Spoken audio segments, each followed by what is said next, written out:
ও সুমিকা কি ও হঠাৎ করে কেঁপে উঠছে কেন গো? এই অপু কিছু বল না। অপু কথা বল অপু। না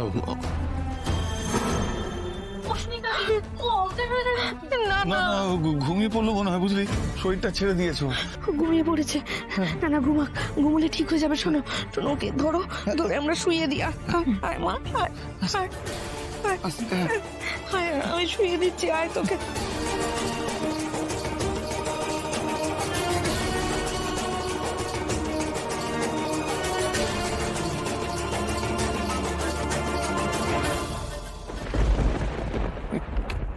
কি হয়েছে অপুর? কি হয়েছে বলুন না। মানে ওকে জিজ্ঞেস করেছিলাম, ও সেভাবে কিছু বলছে না। মানে আপনি জানতেন যে ও গাড়ি চালিয়ে এখানে চলে এসেছে?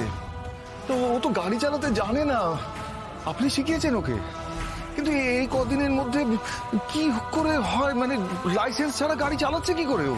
চুপ করে থাকবেন না আর্য স্যার, যদি বড় কোনো বিপদ ঘটে যেত। না, আমিও জানি না ঠিক, মানে আমি বুঝতে পারিনি। আমার চোখের সামনে দিয়ে ও গাড়িটা চালিয়ে নিয়ে গেল, আমিও কিরকম হতভম্বের মতো দাঁড়িয়েছিলাম, আমি বুঝতে পারছিলাম না।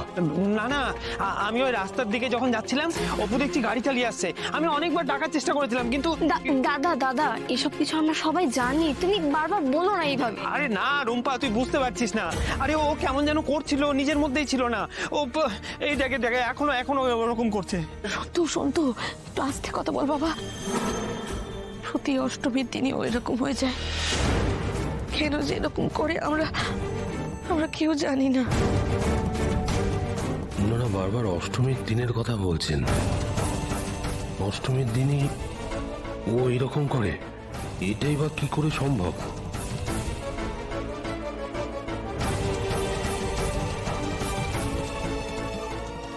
কি এই তো গাড়ি চালিয়ে এলো, আবার এখানে এসে ঘুমিয়ে পড়লো।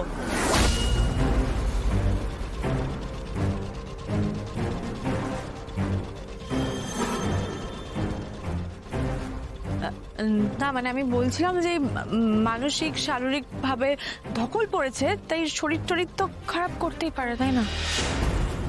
মিসেস সিংহ, আপনারা বেরোবেন তো? আসলে আপনাদের গাড়িটা ব্রেকডাউন হয়ে গেছে, আমি একটা অন্য গাড়ির ব্যবস্থা করেছি।